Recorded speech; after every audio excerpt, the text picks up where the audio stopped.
visiting comic who comes with us. He's a lawyer in Arkansas. Please give a Colorado welcome. Here's J.J. Molinaro.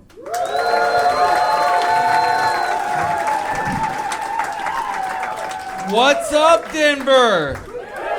If y'all think it's bull that Walmart fired me for vaping on the job, make some noise. Yeah, screw Walmart, am I right?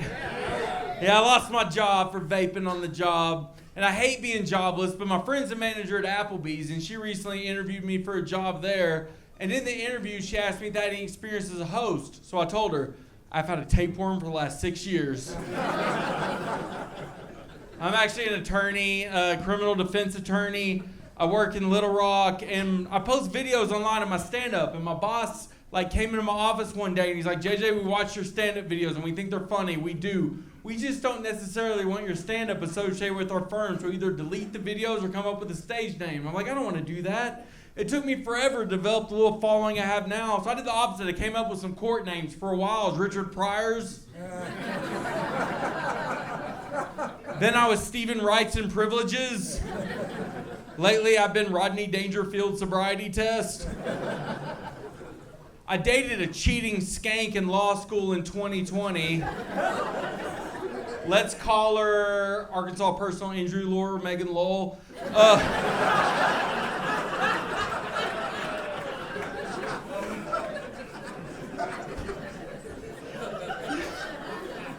Yeah, I need to quit getting cheated on. I'm sick of getting cheated on. I want to become a player. I want to do the cheating. Women are going to become like nicotine vapes to me. I always got 2 in case one dies or I get sick of the same flavor.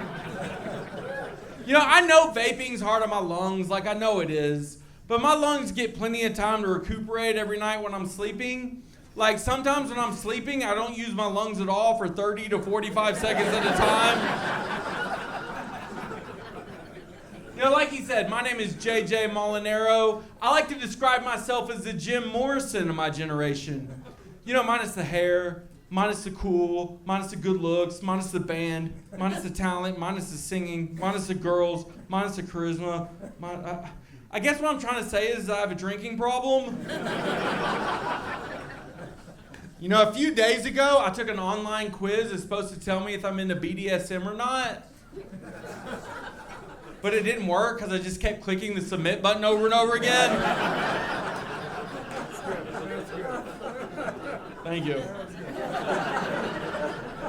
I was hanging out with my brother recently, my nephew. He's 8 years old. He's running around, going crazy. He wouldn't settle down no matter what my brother said or did. And I hate corporal punishment. But my brother, he hit him with a switch.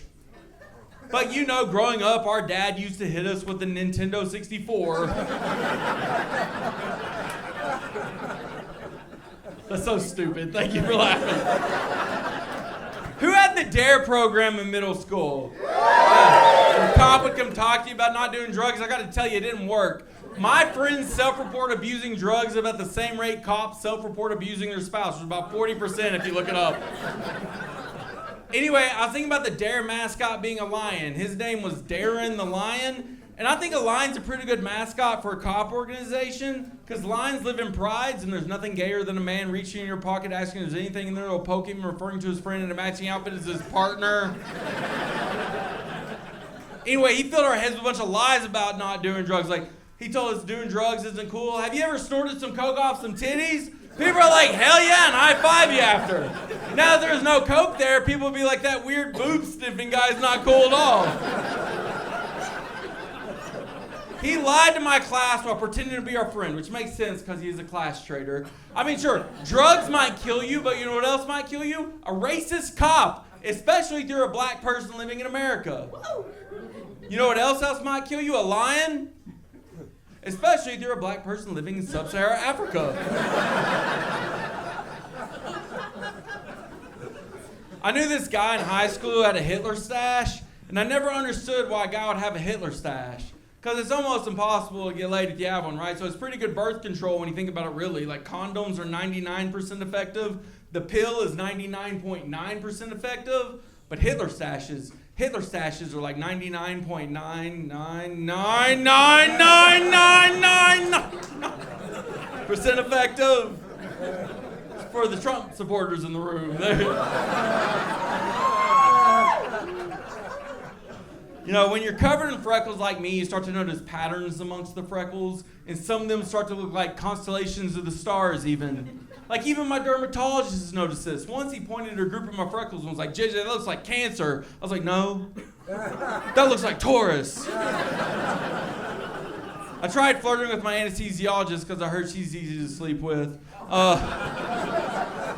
I lived in Fayetteville, Arkansas for a while, and I had a psychiatrist up there. I live in Little Rock, Arkansas now. I have a psychiatrist now. I like my old psychiatrist in Fayetteville better than my new one because every time I had an appointment with the old psychiatrist, she'd take her shoes off before the appointment so I get to stare at some feet. Oh, don't king shame me. Normally it costs a lot of money to stare at a woman's feet for an hour, but my insurance covered this. I got to talk to her about my problems while I stared at her feet. We really bared our souls to each other. Yeah, that was terrible. Hey, there's a lot of truth to a lot of these jokes. I did that joke for the first time in a brewery in Fayetteville, Arkansas, and this girl came up to me after my set, and she's like, hey, you know your psychiatrist's foot joke?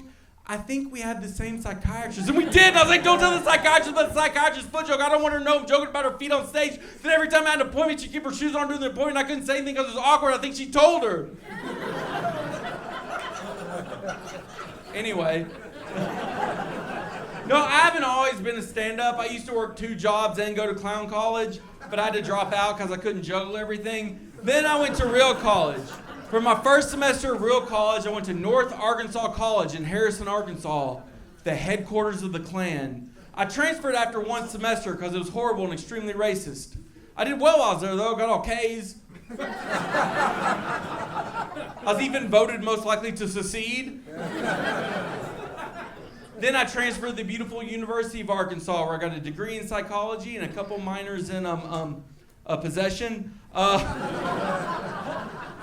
You know, I grew up watching older comics, and Emo is the best joke writer I've ever seen. Like, I love Emo. It's an honor to open for him.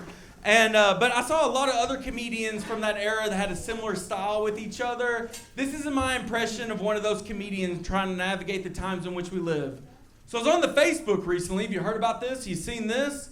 And I saw a screenshot of a woman's Tinder profile. It said, my husband doesn't know I'm here, in need of a good man, 420 friendly white guys need not apply. Sounds like my wife. I went to a Pride Festival recently. Have you heard about this? You seen this? And I met a woman there that said, making out with gay men in the bathroom doesn't make me an ally, it makes me gay. Sounds like my wife. I was talking to the ChatGPT recently. Have you heard about this? You seen this? And something seemed off. So I asked ChatGPT if it was mad at me. And it said, as a large language model trained by OpenAI, I do not possess consciousness, emotions, or subjective experiences. Consequently, I am incapable of feeling anger, affection, love, resentment, or any other human sentiment. My responses are generated based on patterns in data, statistical associations, and probabilistic predictions rather than genuine emotional states or personal desires. Sounds like my wife. Thank you. Y'all give it up for your host. This is awesome. I've never been in Comedy Works before.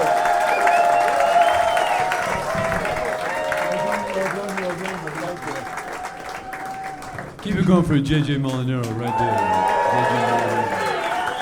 Very nice.